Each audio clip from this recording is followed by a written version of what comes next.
Greetings, creeps, and welcome to the Terror Television.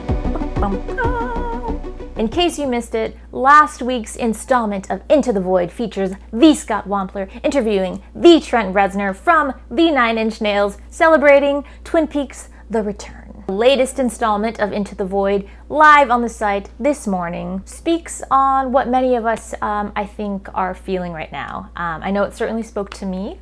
A double Into the Void whammy. Check that out for Scott's comfort blanket suggestions. And now, in This Is Extremely My Shit news, Diablo Cody is writing a script for a project starring Katherine Newton and Cole Sprouse called Lisa Frankenstein. This is too much cool shit in one sentence. My brain might actually melt.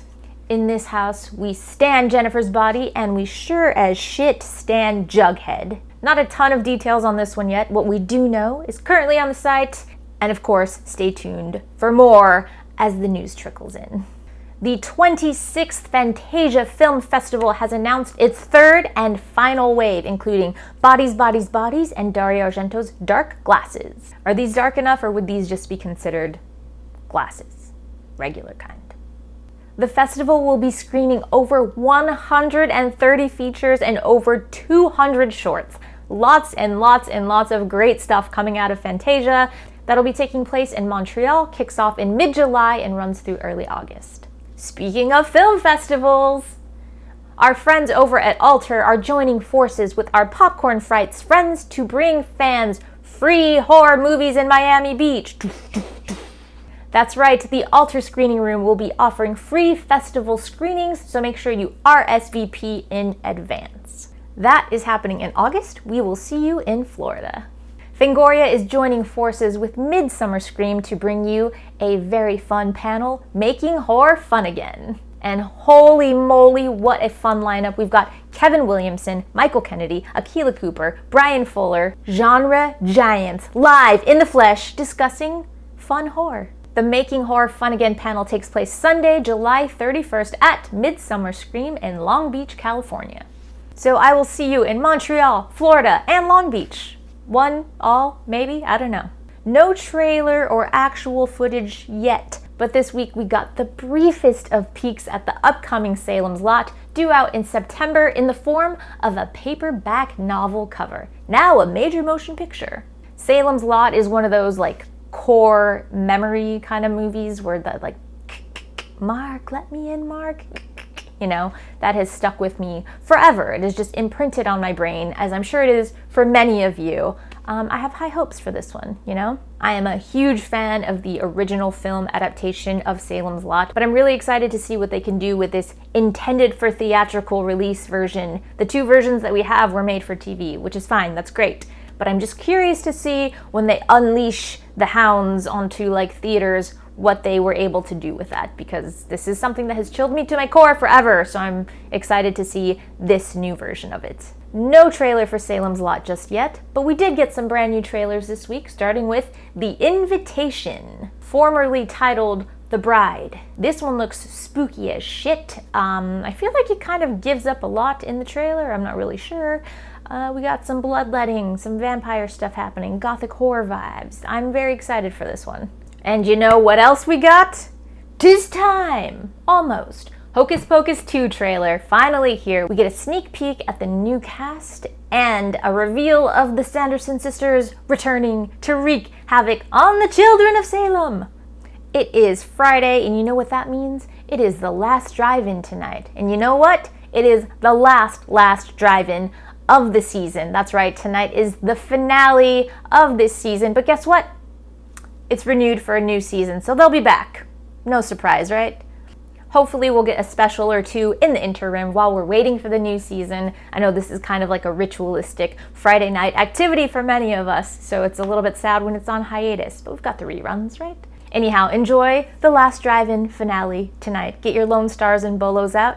Let's go. If you want our brand new subscriber exclusive cover, your cutoff to subscribe is July 10th. So please make sure you sign up before that cutoff date, because you will not be able to find this cover at Barnes & Noble or comic book shops. That's going to be a different cover. The guts are the same. The articles inside are the same. The cover is not. If you want the weekend cover, you gotta subscribe by when? July 10th, yes, thank you. You guys are great. Phenomenal. And just a few good things that call for celebration. Fangoria was featured in Entertainment Weekly. As Pride Month comes to a close, Entertainment Weekly celebrates the rise of queer horror. Written by our friend Clark Collis, featuring the fabulous Boulet brothers. Now, the Boulets graced the cover of Fangoria issue number 13, a very special one to me because that was my first issue as a full-time Fangorian. But that issue, with the Boulet brothers on the cover, was the fastest selling issue of Fangoria since the magazine relaunched in 2018, and that's pretty fucking cool. So thank you Entertainment Weekly for the shout out, thank you Clark, thank you Boulets. And thank you guys for making that the fastest selling cover ever, that's amazing. Officially speaking, Pride Month is over, it has come and gone, we are now in July, but I've got a rainbow in my heart year-round, baby, and we stay pretty prideful around these parts. This week marked my 1-year anniversary at Fangoria. I can hardly believe it. And it also marked Jason's actual birthday. Two things I'm equally excited for. If you haven't already wished Jason a happy birthday, make sure you go and wish him a very lovely belated. Jason was editing this. You're not allowed to cut that part out. Just putting that in there. Not allowed. You must keep that part in. We get to look at very cool things thanks to Jason's amazing skills and creative abilities. Bah, bah, look at that, beautiful. That's all Jason's work right there. Chef's kiss, gorgeous. Lots of you sent over very lovely words and well wishes for my first anniversary, so thank you very much. I actually got choked up reading quite a few of them, so thank you guys for making this so much fucking fun. I appreciate you all. In the midst of the very scary reality shit show that we find ourselves in, I'm very glad to have this. And much like Scott, I'm not pretending this isn't all happening. We don't get to pull the covers over our head and wait for the monster to go away.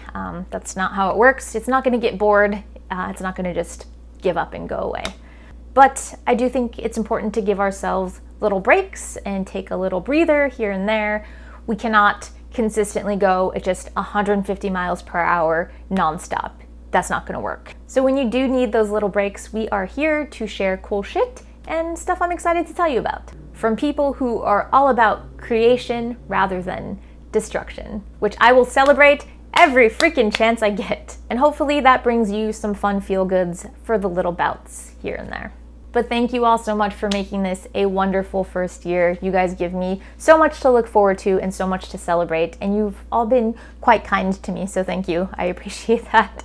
I hope you have a beautiful weekend, and I will catch you next week for more The Terror Television.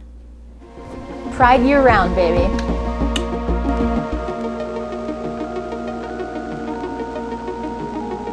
We are hair.